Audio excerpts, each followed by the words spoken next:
They said I was broke and useless. My own children. The ones I held when they cried. The ones I gave my youth for. They stood over me in my living room, the house I built with my hands, and called me a burden. Before we continue, please subscribe to the channel and let us know where you're listening from in the comments. It really helps us out. Now, I'm not a man who cries easy. Life, the army, and 40 years on the railroad toughened me up. But that day, I felt something in me snap. My son Matthew looked me in the eye and said, "You should sell the house. Dad, you can't afford it. You're living in the past." And my daughter, Lindsay, chimed in like it was rehearsed. "You should be grateful we even come by. You're lucky we're helping." It's helping. They only ever came when they needed something. Money, babysitting, a place to crash. I used to give freely, thinking love worked like that. Pour enough into someone and they'll eventually pour it back. But I was wrong. When my wife, Clara, passed, I thought the kids would pull closer. Instead, they drifted. Or maybe they finally showed me who they'd always been. Entitled, cold, impatient. Matthew had been snooping in my papers. I'd caught him in the study last week, flipping through my old bank documents. I brushed it off. I trusted him, or wanted to. But then Lindsay called me delusional at the dinner table because I said I still had plans for my life. At 76, I still had dignity. Apparently, that was hilarious to them. "I bet you've got $200 in that dusty account," Matthew sneered. "Who are you saving it for? You're alone? Lone?" That word echoed like a bullet. They thought I was powerless. A dying old man with no fight left. What they didn't know was that I'd sold a plot of land my father left me, a forgotten corner of Arkansas that turned out to be rich in mineral rights. That deal, it cleared last month. $1.2 million wired directly into my account, but I didn't tell them. Not yet. Instead, I stared at their smug faces. Let them think I was poor. Let them think they'd won, because what I was planning would change everything, and I'd make sure they were watching when it happened. The night after they left, I sat in Clara's old rocker, the one by the fireplace. It still creaked the same way it did when she was alive. I'd give anything to hear her hum again. She used to sit right there, stitching or reading, just being close. She always said, "They'll show their true colors when they think they don't need you anymore." I used to think that was too harsh. Clara was a sweet woman, but never naive. I see that now. She saw through things I was too hopeful to admit. I opened the drawer beside me, same one I kept the papers in. There was the deed to the land, now stamped, sold, and the receipt from the wire transfer. $1.2 million, quietly sitting in my account like a loaded bullet in the chamber. They didn't deserve to know, not yet. Because here's the thing, if you want to know who someone really is, let them believe you're powerless. That's when the masks fall. And that's what I did. The next week, I told Matthew I might need to move into assisted living, just as bait. His eyes lit up, not with concern, but with calculation. "Yeah, Dad, that might be best. I can sell the house and split the cost," he said, as if I hadn't paid for every nail in these walls. Lindsay called a day later with pamphlets. She said she found affordable places, then mentioned I'd have to liquidate assets. I asked which assets, and she paused, just long enough to show her cards. "I mean, the house, maybe your savings. Right. We don't want you stuck with all that responsibility." I nearly laughed. Responsibility. These two couldn't keep a fish alive without needing help. But here they were, circling like vultures. So I played along, told them I'd think about it, even asked Matthew to help me sort some old paperwork. He was all too eager. That weekend, he came by, rifling through my file cabinet like it was his birthright. I watched him read my old bank statements, the ones I planted at the top of the drawer. They showed just enough, a dwindling pension, rising medical bills, Zero mention of the real money. He bought it. He turned to me and sighed, all fake sympathy. You should have planned better, Dad. Now we've got to carry the load. Carry the load. That's when I knew they saw me as dead weight, a name on a deed. A problem with a pulse. But I had one more thing Clara left me, her journal. She wrote in it every night before bed. Her last entry, just days before the cancer took her, said, if they ever forget who you are, remind them gently. But if they throw you away, don't let them walk away clean. I folded that page and put it in my pocket, because that was the moment. It's 'cause I made my decision. I wasn't going to die quietly. The plan didn't come to me all at once. Okay, I'm no schemer by nature. I was a father, a husband, a carpenter. I built homes with my hands, built a life with patience and love. But when you're pushed into a corner by the very people you raised, you either wither or you stand tall one last time. I chose to stand. That Monday, I called my old friend, Gerald, my lawyer of 27 years. He was retired now, mostly spent his time fishing down by Lake Monroe. But he owed me a few favors, and more importantly, he remembered Clara when I told him what was going on. He didn't sound surprised. They're circling you like they're reading a will, he said, voice slow and steady. Are you ready to make them earn what they thought they already stole? Yes, I said. But I don't want revenge. I want truth. Truth, he said. That's a dangerous weapon, Tom. You sure you want to use it? I thought about that for a long time. Yes, but I want it delivered, clean. We met that Thursday in the back of a quiet diner off Route 6. Gerald still wore the same tweed coat, though it sagged a little more at the shoulders now. We talked for 3 hours, drew up papers, transferred the funds to a trust Clara and I had set up years ago. One neither Matthew nor Lindsay knew existed. Every penny, locked tight. But I didn't stop there. We created a new will. Not fake, not spiteful, but true. It left everything to someone they hadn't thought about in years. My granddaughter, sweet little Ellie. You see, Ellie used to spend summers with Clara and me. She'd sit at the kitchen table with her coloring books while I made pancakes. And Clara would braid her hair and tell her stories about when I first asked her to dance. Ellie was the only one who still visited after Clara passed, and she never once asked me for a dime. She just brought me books to read, at her school drawings, and stories about her part-time job at the coffee shop. Okay, when she hugged me, it felt real, no angle, no calculation. I remember she once said, Grandpa, I don't care about money. I just like being here. That stuck with me. So now, with Gerald's help, the house, the land, and the 1.2 million sat in Ellie's name, safely tucked away until the time was right. The others, they were about to learn something they never understood. Love is a currency, too, and they were bankrupt. But I had to be careful. Couldn't show my hand yet, so I kept pretending to be the broke old man in need of charity. I shuffled when I walked. I let them think I forgot names or misplaced keys. I leaned into their assumptions. They didn't see an old man setting a trap. They saw a man ready to be buried, and that was the bait. I didn't have to wait long. The bait was too sweet for them to resist. A week after signing everything over to Ellie's trust, I got a knock at the door. It was Matthew, carrying a grocery bag and wearing that forced smile he only put on when he wanted something. Brought you some food. Dad, he said, stepping inside without being invited. He shouldn't be eating those frozen meals all the time. Figured you'd need some help. I nodded slowly, pretending to struggle as I stood. Appreciate that, son, I said. I've been feeling a little off lately. Foggy. He smiled wider. Well, that's why I'm here. So you shouldn't be alone. That was rich, considering I had been exactly that for nearly 2 years since Clara passed. But I kept my face straight.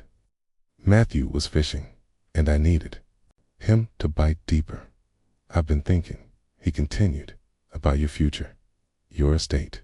We should probably get everything in order, just in case something happens. Don't want to be scrambling later. I looked him dead in the eye. You mean, if I die? He chuckled. I didn't say that. No, I said, but you were thinking it. The smile faded for half a second, just long enough. Then came Lindsay, a few days later, all sweetness and sympathy. She brought me herbal tea, claiming it would help with memory and circulation. Told me how hard things were for her and her husband. You know how expensive college is for the twins, Daddy. I offered her tea in return, kept my tone gentle, like I couldn't quite keep track of things. Oh, you're too kind, Daddy, she said. But what you really need is a power of attorney, someone to manage the paperwork, bills, doctor's appointments. Played dumb. You think so? Absolutely, she said. And it should be someone who knows you, someone you trust. That word echoed in my head like a bell. Clara used to say, trust is like glass. Once it's cracked, it never looks the same again. And I could see right through both of them now. Till didn't see me. They saw my assets, Till B, and they thought I was too slow, too tired to notice. They didn't know I was keeping notes. I started recording conversations, with their permission, of course, just so I can remember what we talked about, I'd say, and they'd nod. Thinking it proved how far gone I was, but every visit gave me more material. Every slip of the tongue, every veiled suggestion to sell the house, move into a facility. Take the burden off your shoulders, Dad. It all piled up. Meanwhile, Ellie still dropped by once a week, never asked for anything. She helped clean the porch, watered the garden, and sat with me while I told her stories of how her grandma used to hum while baking pies. She always smiled, always listened, and she never mentioned money. The contrast between her and the others was like night and day. That's when I knew the day was coming, sooner than they thought, when I'd showed them what love really meant, and what it didn't buy you when it was fake, and when it came. It would all happen at the dinner table. The plan came to me late one night while I was staring at the old photograph on the mantel, Clara in her Sunday dress, holding Ellie when she was just a baby. That picture always calmed me, and reminded me of what mattered. I was done playing passive. I wasn't going to scream. I wasn't going to argue. No threats, no ultimatums. No, I was going to do something far more permanent, something they'd never forget. I called my attorney, Jack Whitman, an old friend, trusted, discreet. Jack, I said, I want to change my will. He didn't ask questions, not right away. He knew me well enough to know I don't act on impulse. When I told him I wanted to establish a sealed inheritance trust, one that couldn't be touched or altered once finalized, he cleared his throat. You're serious, aren't you? I am, I said, and I want it done quietly. He came by the house 2 days later, papers in hand. I'd already written a letter to accompany the trust, something I wanted the recipients to read once I was gone. Jack reviewed everything carefully, then looked up at me. This isn't just about money, is it? No, I said. This is about truth. Over the next week, I transferred the funds. It wasn't all at once. $1.2 million doesn't move quietly unless you know how to do it in pieces. Retirement accounts, hold bonds, insurance policies, the lake cabin no one knew I still owned. They thought I was broke. They assumed that once Clara passed, everything had been eaten up by hospital bills and bad investments. But I'd never been careless with money. I just stopped sharing the details when it became clear they weren't interested in me, just what I had.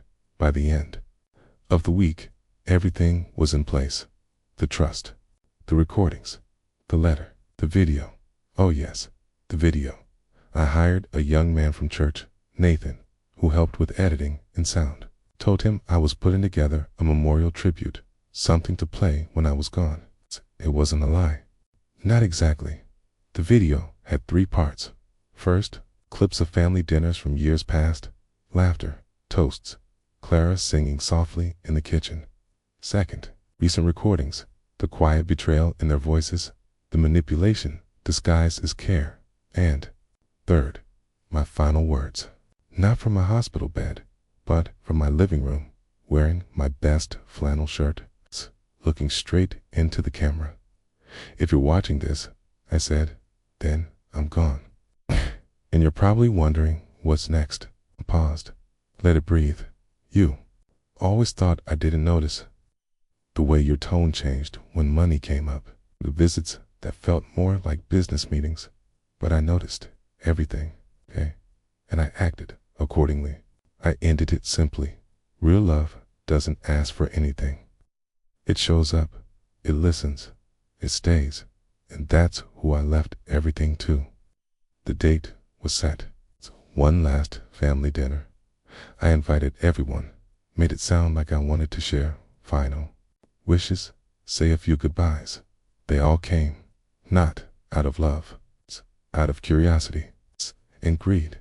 And I had something waiting for each of them at that table, because this time, I was the one holding the knife.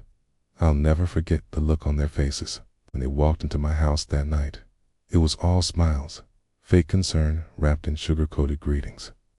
Ellie brought one of those grocery store cakes, the kind she never touched, but always brought 4 appearances. Todd came with his phone in his hand, barely lifting his head to say hello. Laura brought her husband, Dale, who hadn't said a kind word to me in years. They sat down at the table like guests, at a wake, quiet, formal, waiting to see what was in the will before pretending to cry. I served the meal myself. Roast beef, potatoes, corn casserole, Clara's old recipes. I even set the table with her china. It was like one last performance of the family we used to be. They ate quickly, not out of hunger, but impatience. I could see it in their glances. Todd checked his watch. Ellie kept looking toward my office door like the envelope might float out on its own. So, Dad, Laura finally said, keen, nabbing her mouth with a napkin, you said you had something important to share tonight. I nodded and stood slowly, gripping the back of my chair for support. My legs weren't what they used to be, but my voice was steady. I did, I said, and I do. I walked to the sideboard, opened a drawer, and pulled out a small remote. What's that? Todd asked, frowning. I didn't answer. I turned toward the television mounted on the wall. The one no one had touched in weeks, and pressed play. The screen flickered. At first, it was just old footage. Clara at the lake, the kids as children, laughing on the dock. The room went still. For a moment, I saw something real in their eyes. Recognition. Maybe even shame. Then came the second part. Recordings from the house. Short, edited, but clear. Todd complaining that I should have been in a home by now. Ellie saying he probably blew through every cent.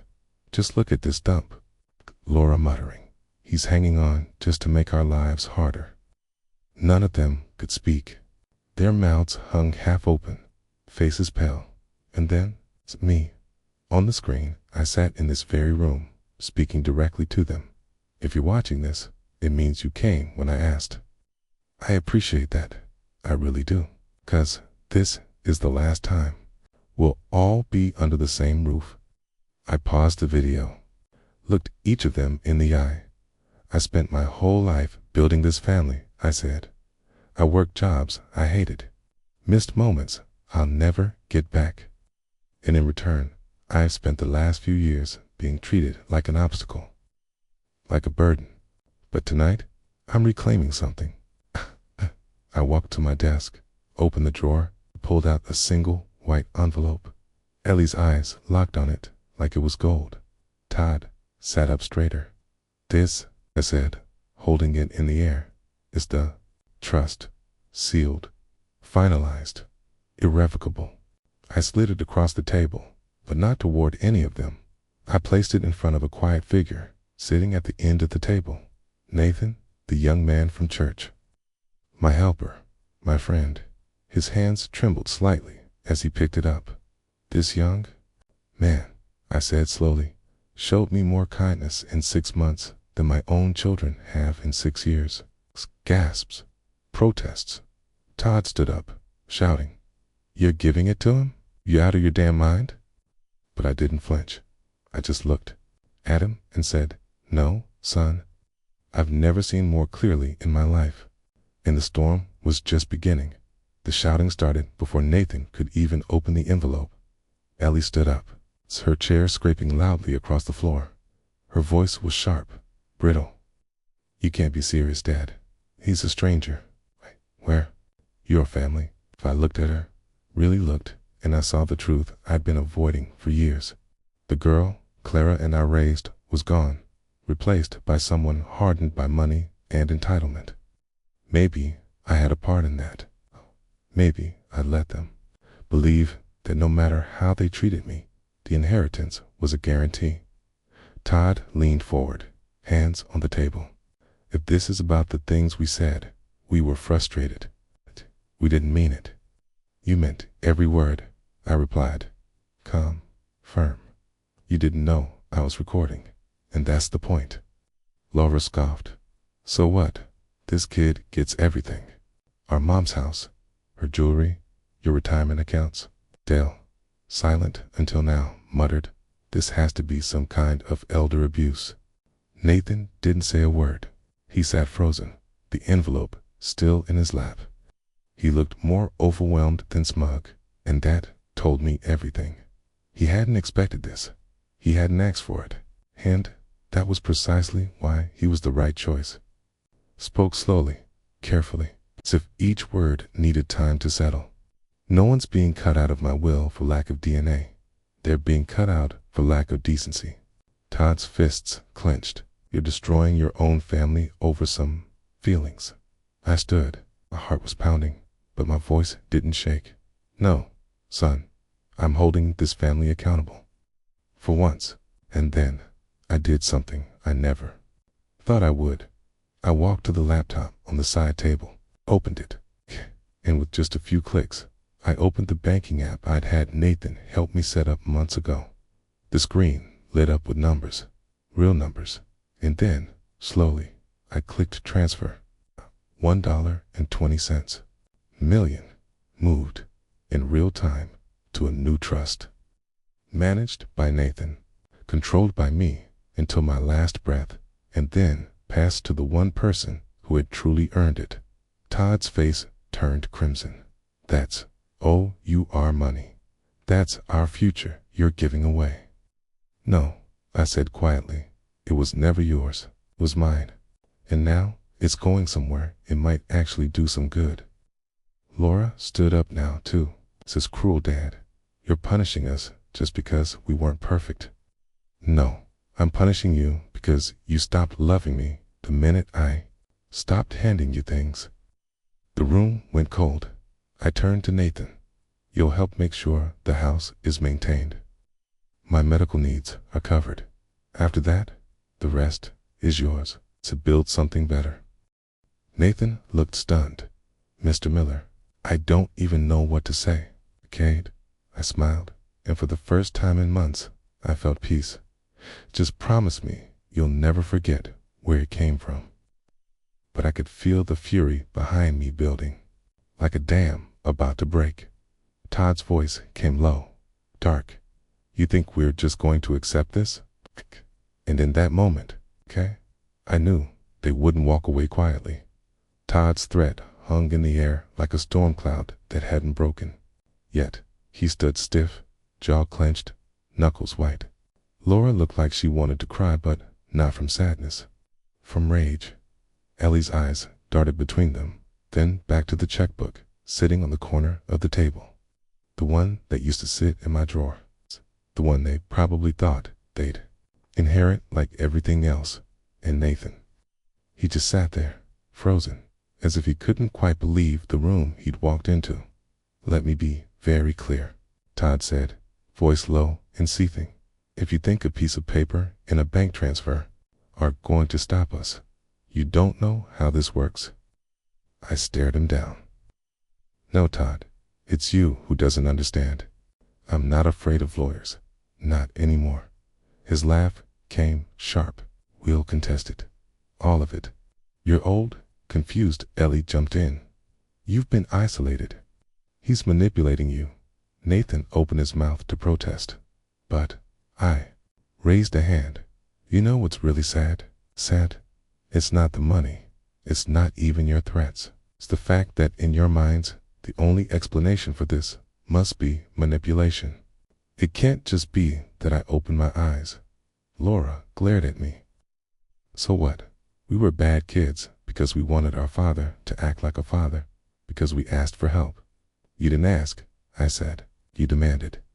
Then, when I couldn't give, you turned cold, dismissive. You told me I was just a burden, that I was useless. And you think that boy what? He loves you for you? Ellie snapped. He's after your money.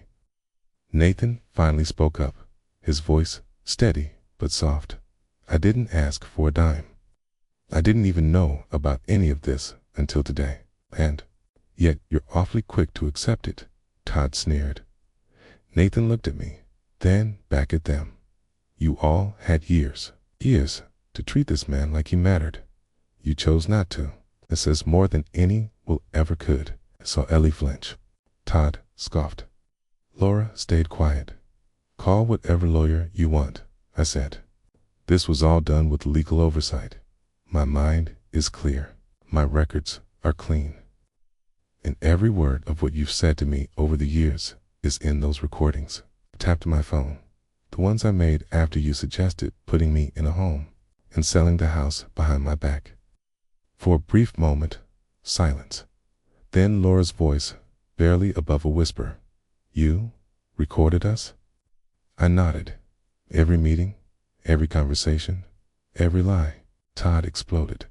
This is unbelievable. You're spying on your own family. No, I said. I was protecting myself from people who stopped acting like family a long time ago. Quaint. They didn't know what to say after that. Ellie finally walked toward the door, making a mistake. A big one. I made plenty. Already, I said. Trusting you was one of them. And then, like the house wasn't even mine, they walked out. No hug, no goodbye. Just 3 angry children who couldn't believe the bank account had finally closed. Nathan sat there, stunned.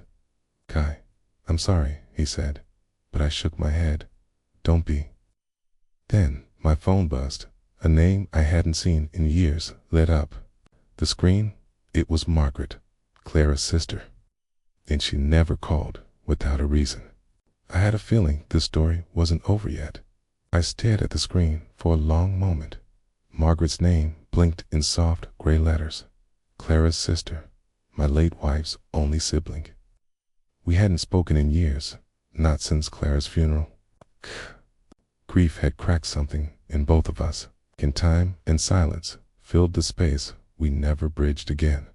So for her to be calling now, after all this time, after everything that just happened with my kids, I hesitated, then answered. Margaret. A quiet inhale gave it. Her voice was thinner now, older, but there was something urgent in it, something that made the hairs on my arms stand up. I hope this isn't a bad time, she said gently. But I think we need to talk. Of course. What's wrong? There was a pause on her end. I'd been meaning to call for weeks, but, well, I wasn't sure if it was my place. But I was going through some of Clara's old boxes, okay, from the attic. There was something in there she left for you, okay, sat up straighter. For me? Yes. And, cave it. It's not just an old letter or photo. It's more complicated than that. My mind raced. Clara had always been private, especially when it came to family matters. We'd had a strong marriage, yes, but that didn't mean we told each other everything. We both carried quiet burdens. I didn't want to worry you before I was sure, Margaret continued. But there's a letter in a legal envelope. She must have put it together not long before she passed. What does it say? I didn't read the whole letter. That felt wrong. But the part I did read, it mentioned your kids, something about the house, about a change he made. I swallowed hard. After Clara died, I assumed all her affairs were sorted. We never had any secrets, at least. I thought we didn't. But if she had made a change to something as serious as our estate, "Could you send it to me?" I asked. "I can do better," Margaret said. "I'll bring it." "You still living in the old house?" I nodded. "Yes. Come by any time." She agreed to come the next day. After I hung up, I sat there in silence, my heart heavy, my thoughts spinning. Why now? What had Clara known or feared that made her change something? At the very end, Nathan looked up from across the room. "Everything okay?" I met his eyes. "I don't know yet." That night, I couldn't sleep.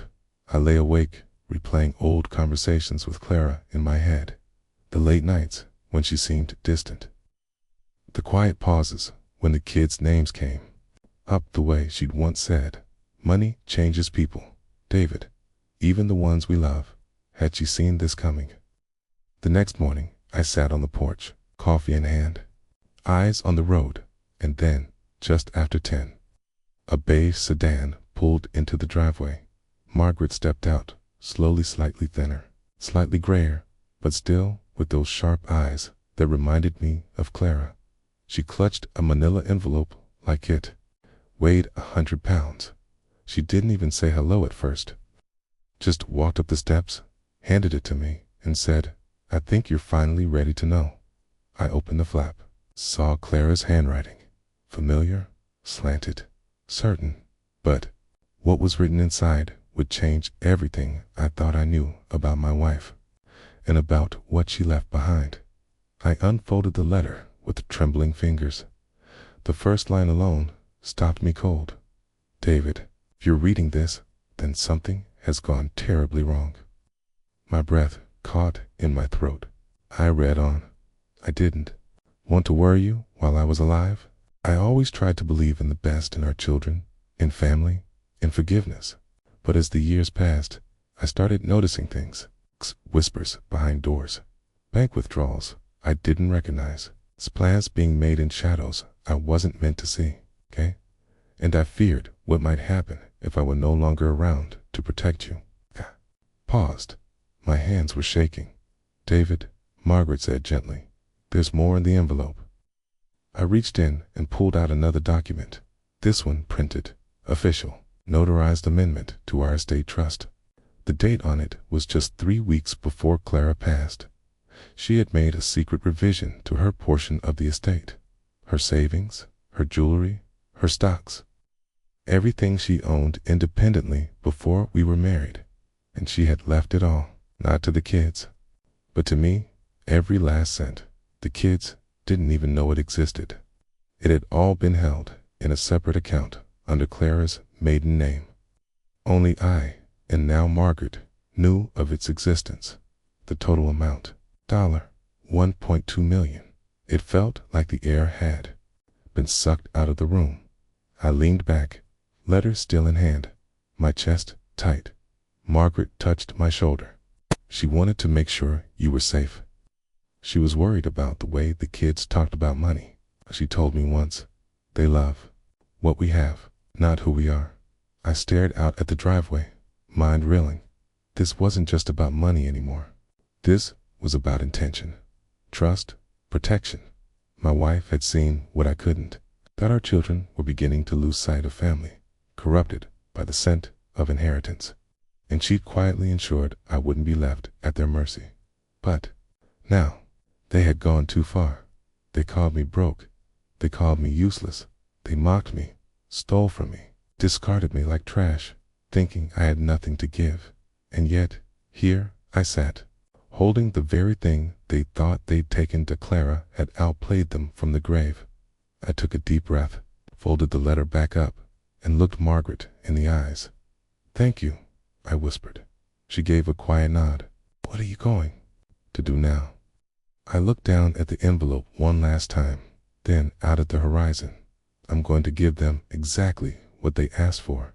Margaret furrowed her brow. "What do you mean?" stood up slowly, calm, measured.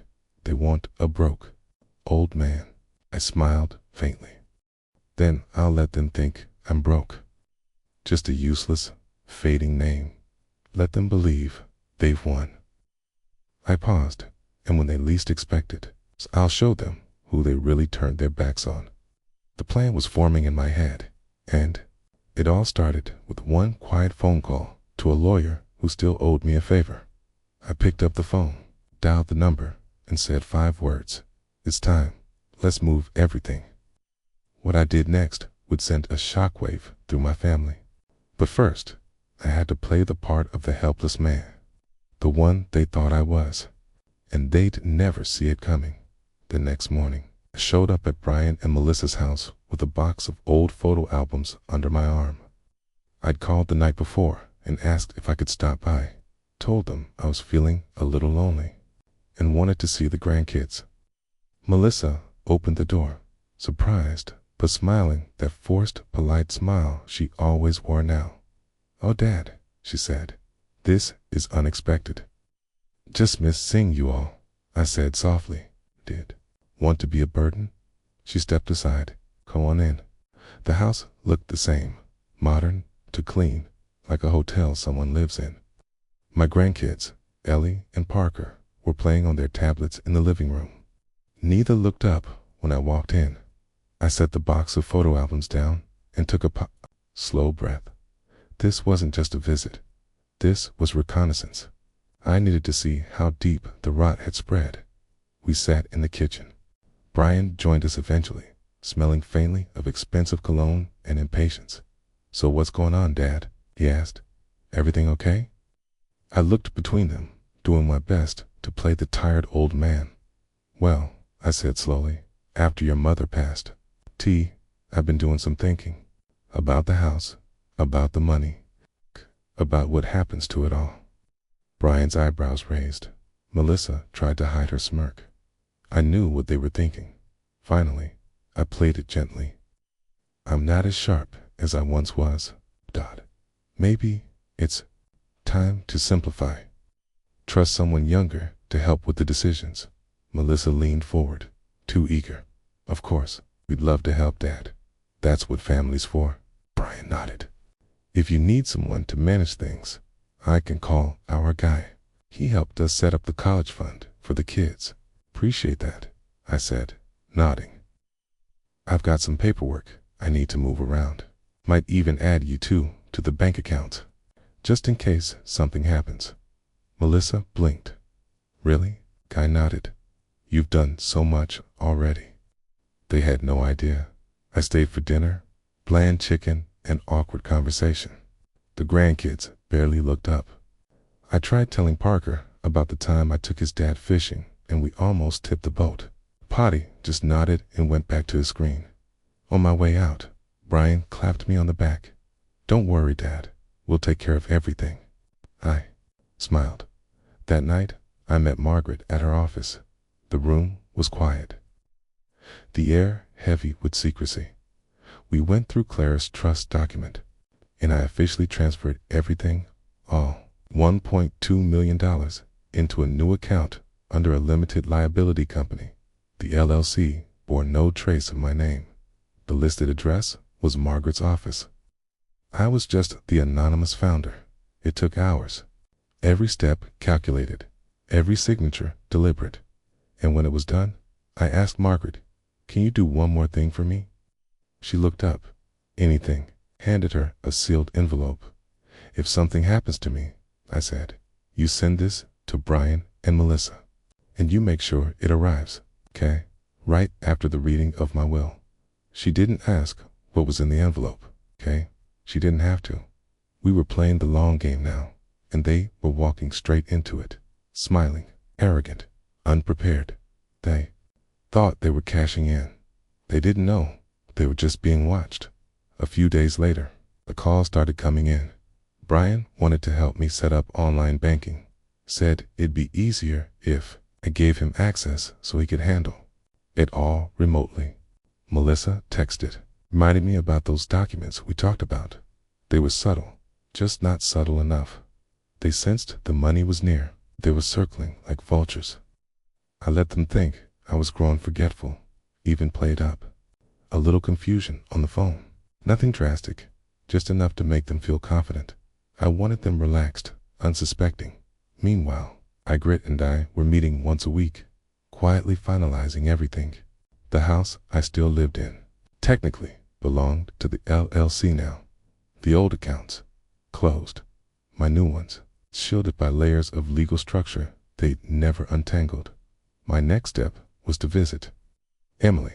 She lived 2 towns over with her husband, Daniel, and their 3 kids.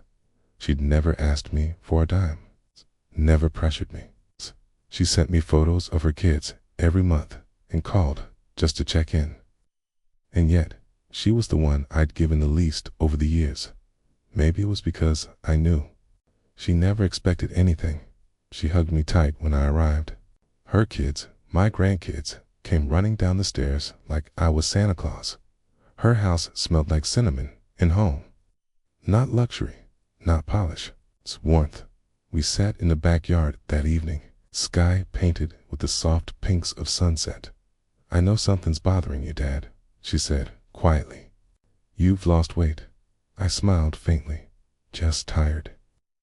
But I'm figuring some things out. Brian called last week," she added. "Said you were acting strange." I chuckled. "Did he now?" Emily looked at me, her eyes clear and steady. "Whatever they're up to, Dad, I don't want anything from you. I mean that. I just want you to be okay." And I believed her. That night, as I lay in her guest room, I felt something I hadn't in a long time. Peace. But I also felt a deep, rising sense of resolve. Because the contrast between Emily's quiet loyalty and Brian and Melissa's greed was too sharp to ignore. They needed to learn, and I was going to teach them, one carefully laid lesson at a time. When I got home, I called Brian. "Son," I said, "I've been thinking. You were right. It's time I handed some of this over. Would you and Melissa come by tomorrow?" There was a pause on the line, followed by enthusiasm. He didn't bother hiding. "Absolutely, Dad. We'll be there first thing." I smiled into the silence. "Good. Bring a pen." When I hung up, I sat there in the living room, looking at the old photos on the wall. Clara smiling in her garden. Brian as a baby. Emily and I dancing at our wedding. And I whispered quietly to myself, "You've waited long enough." But what they didn't know, what they never imagined, was that this wouldn't just be about money. This would be about truth, and the truth was coming. The morning sunlight spilled through the windows as I brewed a pot of coffee, the same blend Clara used to make. I took my time, sat quietly, let the stillness settle over me. Then the doorbell rang. I didn't jump. I didn't rush. Brian and Melissa stood on the porch, both dressed far too nicely for a casual visit. Melissa had a file folder tucked under her arm. Brian, for once, didn't have his phone glued to his hand. They stepped in like they already owned the place. "Dad," Brian said, "you look good. It's glad to see you're thinking clearly." I gave a soft nod and motioned toward the dining table. "We'll sit in here." Melissa was all smiles, overly sweet, syrupy. "We're just here to help. Anything you need, we'll take care of it." They thought I was a man ready to surrender. They had no idea I was already 10 steps ahead. I pulled out a thick envelope from my coat pocket and laid it on the table. "This," I said slowly, "is everything you've been waiting for." Their eyes lit up. "I spoke to my attorney," I added. "We finalized my estate planning. I figured, it's time." Melissa leaned forward, practically salivating. Brian was trying to keep a poker face, but failing. I slid the envelope across the table. Melissa snatched it, opened it, and started skimming. But as her eyes moved, the color drained from her face. Brian reached over to take a look. His brows furrowed, then rose, then tightened. "What is this?" he asked, voice hardening inside. The envelope was a notarized declaration. I had transferred 95% of my assets into a charitable family trust, with Emily as sole executor. The LLC that now owned my properties, managed by the same trust. The $1.2 million, locked, untouchable, unless they passed a full financial audit and ethics review in Emily's discretion. Melissa looked at me like she was seeing a ghost. You gave it all to her. No, I replied calmly. I protected it from you. Brian's face twisted. Are you out of your mind? After everything I've done for this family, I tilted my head, voice still soft. Everything you've done for yourself, Brian. He stood suddenly, knocking his chair back. Melissa grabbed his arm. This is insane, he shouted. We're your children. She doesn't need it. She's got Daniel. I let the silence fall thick between us. Then I said the words I've been holding in my heart for months. She has honor. You too. You sold that long ago. Didn't speak, not for a full minute. Finally, Brian sneered. This isn't over. You'll regret this. I met his eyes with calm resolve. No, son. I already did. For years. But not anymore.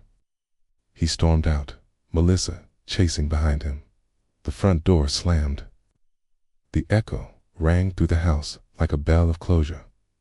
Sat back down, took a sip of coffee, still warm, and I smiled. But this wasn't the end. There was still one more thing they didn't know. One more twist they wouldn't see coming. 2 days passed. Quiet, peaceful. Infidelity instantly came by after work with a casserole dish, just like her mom used. 2. She didn't say much, just set it on the counter, hugged me a little tighter than usual, and sat beside me on the porch. I heard, she said finally. I nodded. Figured you would. She looked straight ahead, eyes distant. Uncle Brian left me a voicemail, said, you've gone senile, that I manipulated you. I didn't answer right away, just let the wind speak for a while. Then I said, you didn't manipulate me, Emily. You reminded me who I am. She wiped her eyes and leaned her head against my shoulder. We sat that way for a long time, but while the surface had gone still, I knew Brian, knew Melissa. They wouldn't just let go, and I was right. That weekend, I received a letter from their lawyer. They were contesting the trust, alleging undue influence, claiming I was mentally unfit when I made the transfer. I handed the letter to my attorney, Peter Langston, a quiet, gray-haired man who'd known me for 30 years. He read it, then chuckled without humor. They don't know what they're up against, he said. You followed every legal step, medical evaluations, third-party witnesses, even video documentation. It's ironclad. I sighed. They're not after justice, Peter. They're after punishment, revenge. Peter nodded. Then we prepare for war. That night, I pulled out a dusty box from the closet. Letters Clara had written me. Photos from Christmases long gone. Emily's crayon drawings, once taped proudly on the fridge. I needed to remember why I was doing this, not out of spite, but because the legacy Clara and I built, it deserved better than greed. It deserved truth. Weeks passed, then months. The court date loomed, and Brian and Melissa got nastier. They tried to have me declared incompetent. I sent wellness checks to my house. I hired some private investigator to dig through my past, as if they could manufacture dirt. But they underestimated me, because I'd been broken before. I'd buried my wife. I'd watched the world change around me, and I had nothing left to fear. Emily stood by my side the entire time. Daniel too. It's quiet support, never pushing, never prying. It's present.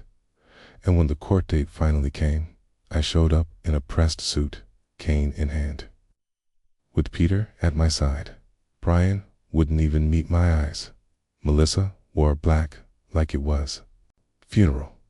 The judge looked over the paperwork, the videos, the evaluations. He asked a few questions. I answered calmly, clearly. Then he turned to Brian. Your petition? he said plainly, lacks merit. The trust stands. Mr. Whitaker is fully competent, and his decisions were made lawfully and deliberately. Case dismissed. Brian stood up so fast his chair tipped over. You're ruining our lives, he barked across the courtroom. You don't get to decide who deserves your legacy. The judge banged the gavel. He already has.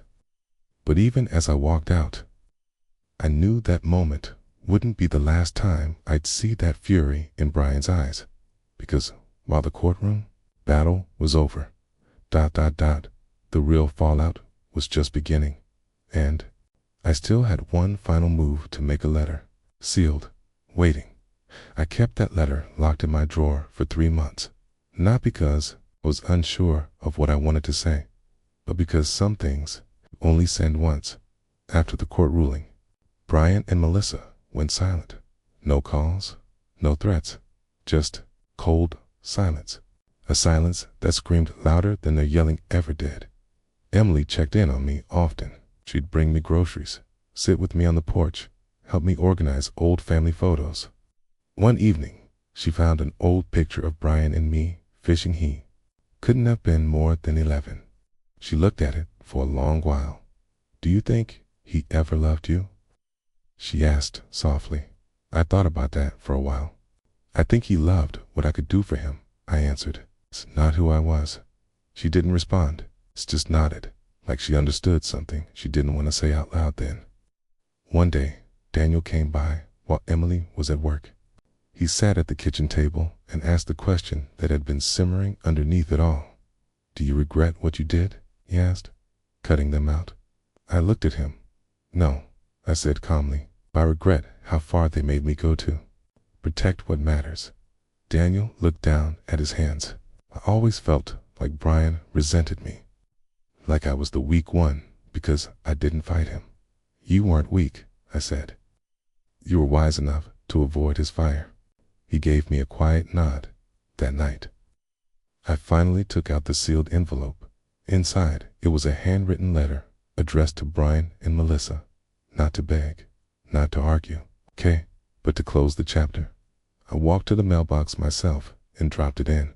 It read, Dear Brian and Melissa, this will be the last you hear from me unless you choose otherwise. Not because I am angry, but because I am tired. Tired of begging to be seen as more than a wallet, more than a burden, more than a man you once called dad. You told me I'd die alone in that hospital bed. You looked at me with disgust in your eyes, the kind of disgust that only comes when love has long since died. But what you fail to understand is that legacy isn't money. It isn't property. It's who remembers you with love. It's the stories they tell, and in that, I am rich beyond measure. You've made your choices, and I've made mine. What you didn't inherit in dollars, you inherited in bitterness, and that will follow you longer than anything I could have written in a will. You were my children once. I wish that had been enough. Dad sent it with no return address, just a signature that was once all they needed to feel safe. 2 weeks passed. No reply. But then Emily called me one night, voice shaking. Grandpa, did you hear about Brian? I froze. No. Why? He was arrested. Fraud charges. They think he was funneling money from one of his companies. Millions, Grandpa. I felt my heart slow. Not from shock, but from recognition. I'd seen the signs, just hadn't wanted to believe them. But that wasn't all. Emily hesitated before saying the next part. Melissa filed for divorce. I leaned back in my chair, the weight of it all hitting me. They had destroyed themselves. I hadn't needed to ruin them. They've done that just fine on their own. But there was still one final chapter I hadn't written, because there was one person I hadn't spoken to. My granddaughter, Lily, Brian's only child, and she had reached out. She wanted to meet. I met Lily at a quiet little diner off the highway. She had picked a place halfway between her college and my home, neutral ground. When I walked in, I recognized her instantly. She had her mother's eyes, my son's sharpness in the jaw. She stood when she saw me, nervous, but trying not to show it. "Grandpa," she said quietly. I hadn't heard that word from Brian's side of the family in years. I nodded, smiling gently. "It's good to see you, Lily." We sat, and for a few minutes it was just coffee and silence. It's a kind of silence that carries history. She finally broke it. "I know what my parents did to you. To Daniel, I know more than they think I do." I looked at her, waiting. I read the court documents, the estate stuff, all of it. I couldn't believe it at first. I thought maybe it was a misunderstanding. I shook my head. It wasn't. "I know that now," she said, eyes glassy. "I saw the way they talked about you behind your back. I saw how cold they became. And when Mom filed for divorce, when Dad was arrested, it just confirmed everything." I stayed quiet. I didn't want to influence her. I wanted to hear her truth. She took a deep breath. "I'm not here to ask for money, Grandpa." "I know," I said. She looked surprised. "I'm here because I want to know you. I don't want to be like them." That hit me harder than I expected. This girl, caught between blood and conscience, had chosen to find her own path. "You're not your father," I said firmly. "You never have to be." She wiped her eye. "I want to understand why things got so bad. I want to know your story, not just what they told me." So I told her, not all the legal details or the painful specifics, but the truth of how it felt. To be dismissed, erased, turned into a transaction. To watch your own children forget everything you once were to them. She listened, intently, not interrupting, not judging, and when I finished, she reached across the table and took my hand. "You didn't deserve that." It was such a simple phrase, but it undid something in me, something that had been coiled tight for too long. We talked for 2 hours that day, about her dreams, her fears, how she had almost dropped out of school because of the stress of her family unraveling. I kept thinking, if they lied about this, what else was never real? She whispered, "That's a hard thing to carry," I said gently. She nodded. "But talking to you, it's helping me put the pieces back together." As I walked her to her car, she paused before getting in. "I want to visit you more," she said. "If that's okay?" "It's more than okay," I replied. "It's exactly what I've been hoping for." She smiled, a real one, not forced, not afraid. And as she drove off, I realized something. Sometimes redemption doesn't come through revenge. Sometimes it comes through the ones who see you, even after others try to erase you. Lily saw me, and because of that, something that had been broken started to mend. But just as I stepped back onto my porch that night, a letter was waiting in my mailbox. No name on the envelope, just 2 words written in shaky, familiar handwriting. "I'm sorry." I stared at the envelope in my hand for a long time before I opened it. The handwriting it was unmistakable. I'd seen it on birthday cards, loan documents, even angry letters back in the day. It was Brian's. After everything that had happened, after the courtroom, the betrayals, the things he said to my face. Why now? I sat on the porch swing, the evening sun washing the world in gold, and slowly opened the envelope. Inside was a single sheet of lined paper. No fancy letterhead, no legal jargon. Just this, Dad. I know I've done things I can't undo. I know I've hurt you more than I even understand. I wanted to be the big success in the family. I thought I had to prove I was smarter than you, stronger than you. I thought money was everything. But when I lost everything, the business, the house, the respect, I realized the one thing I truly needed was already gone. I pushed you away. I let bitterness eat up any good thing we had. I don't expect forgiveness. I don't even know if I deserve to talk to you again, but I wanted you to know. I'm sorry. I wish I'd said that before the lawyer walked in with the envelope. Brian, I read it 3 times before I moved, And even then, I just sat in silence. This man, this son of mine, who had once told me I was nothing but a burden, was now writing me letters like a boy apologizing for a broken window. And the strange thing was, I didn't feel anger. Not in that moment. I felt grief. A deep, old grief that had never been given a chance to breathe. I folded the letter gently, and set it on the table beside me. I didn't know if he wrote it to ease his own guilt or if it was genuine. Maybe it didn't matter, but I also knew something else. I'd given everything to my children once, and they discarded it.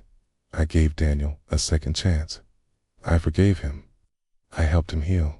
But Brian, he never asked for healing. He didn't even want it until it was too late, until the money was gone, until his marriage collapsed, until he had no more cards left to play. Still, that letter stayed on my table for days. I didn't tell Lily about it. Not yet. I wasn't ready, but I carried the words around with me, folded in my wallet like some kind of ghost. And then, one morning, there was a knock at the front door. I opened it to find a man I hadn't seen in nearly 5 years. His face was thinner, his hair grayer. He held his hat in his hand like a boy in trouble. "Dad," he said softly, "can I come in?" I stood there in the doorway, staring at the man I once called my son, Brian. He looked worn, not broken, not defeated, but aged in a way only regret can carve into a man's face. His posture wasn't the arrogant one I remembered from the last time we saw each other, back when he told me I'd die alone in a hospital bed. Now, he just stood there, waiting. "I brought coffee," he added quietly, raising a paper tray with 2 cups. "From the old place. Thought maybe you still drank it the same." That's what got me, not the letter, not the apology. The fact that he remembered how I liked my coffee black, no sugar, no cream, just like my father drank it before me. I stepped aside and nodded once. He walked in like a stranger, entering someone else's home. Eyes low, shoulders tense, every step cautious. We sat at the kitchen table, the same table where I'd once taught him to tie his shoes, where his mother used to serve pancakes every Saturday morning. It was all still here and changed, just like I'd kept it. "I read the letter," I said finally. He nodded. I didn't know if I should send it. I didn't know if it even mattered anymore. There was a pause. I let it hang in the air long enough for him to feel its weight. "It mattered," I said, "but a letter isn't a fix. It's just a start." Brian looked down at his cup. He hadn't touched it. "I lost everything," he said quietly. "I tried to play the game I thought you'd never win. Bigger house, flashier life, investors, clients, networking. But in the end, it was built on sand. And when the tide came in," he shook his head, "I watched it all disappear, and I still couldn't bring myself to call you. Not after what I said." I studied him closely, not out of judgment, but out of curiosity.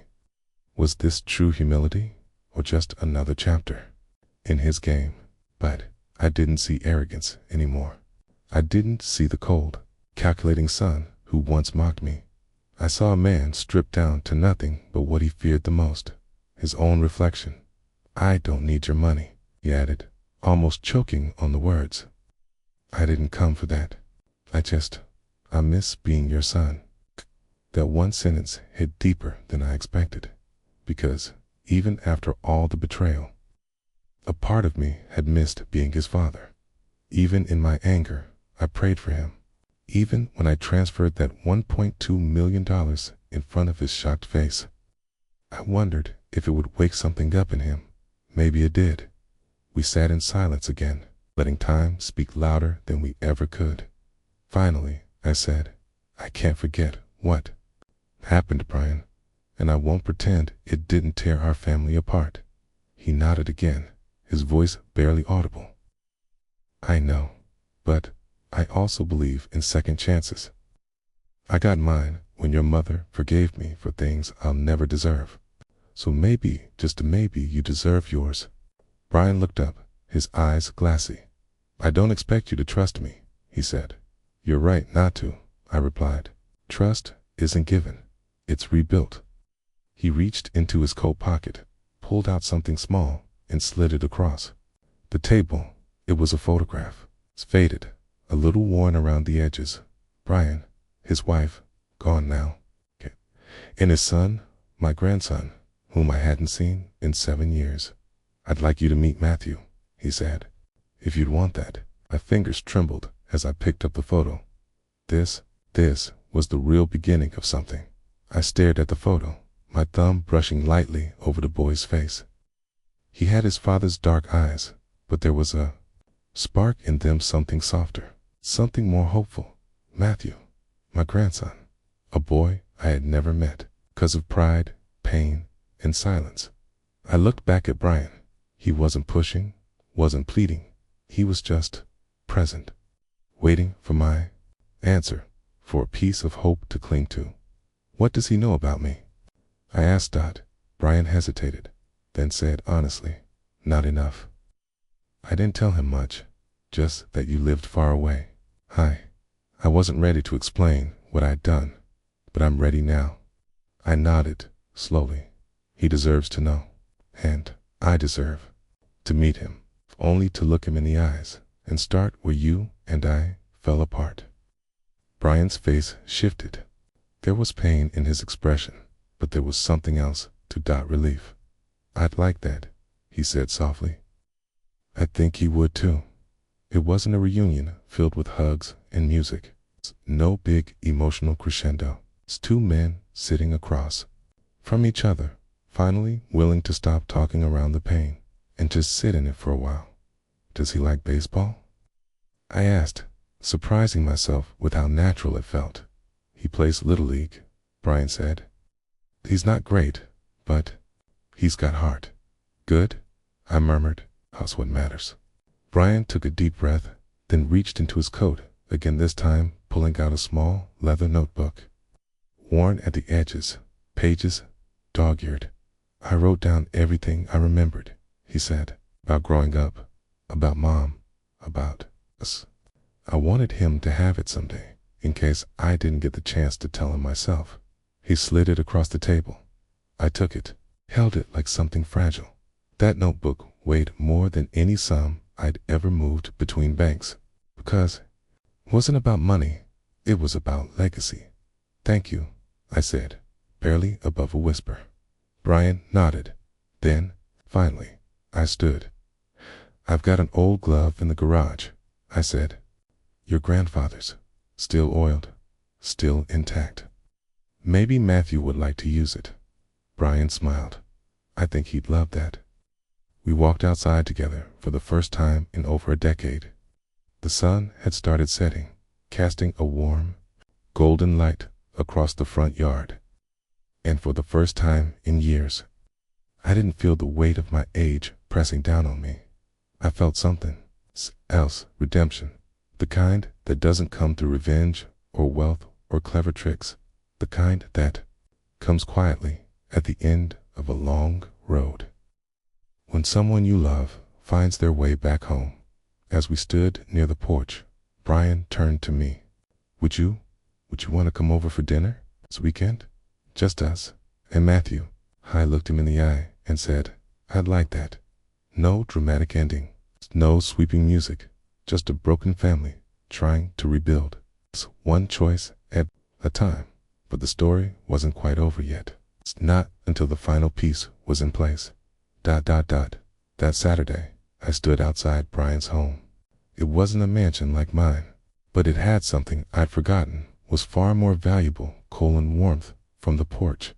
Laughter floated through the open window, a child's voice, high-pitched, joyful. Matthew, my hand trembled slightly as I reached up to knock.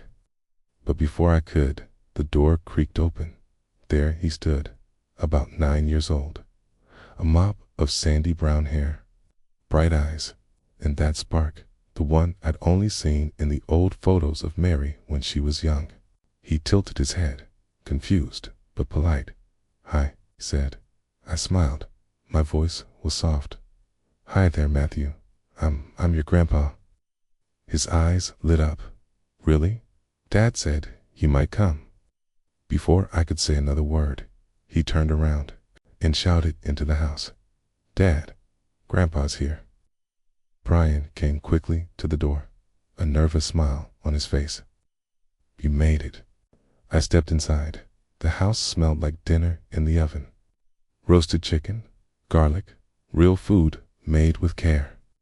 There were toys scattered across the living room floor, crayon drawings on the fridge, pictures of Brian, his wife, and Matthew on the walls. No pretense, no show, just life. We sat at the dinner table that night, and for the first time in many, many years, I felt full. Not because of the food, though it was good, but because I was seen. Not as a wallet, not as a dying man with something to give, just as a father, as a grandfather, as a man who had failed and been forgiven. After dinner, Matthew showed me a school project, a family tree made with glue and glitter. At the top was a little cutout photo of Brian and his wife, and below that, a line had been added recently. My name, Grandpa Harold. I stared at it for a long time. My heart. It felt like it had finally stopped aching. Later that week, I called my lawyer again. Draw up a new will, I said. This time, make sure the people who love with their hearts, not their hands, are the ones taken care of. He didn't argue. My former kids, the ones who mocked me in that hospital room, who told me I was broke and useless. They wouldn't see a dime.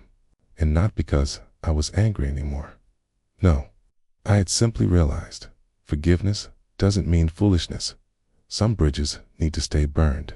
Brian and Matthew were now my legacy, not just in ink, but in moments. Every baseball game, every quiet dinner, every bedtime story I got to help tell. And you know what? It wasn't about the money at all. It was about finally understanding that wealth is measured in love returned, not love demanded.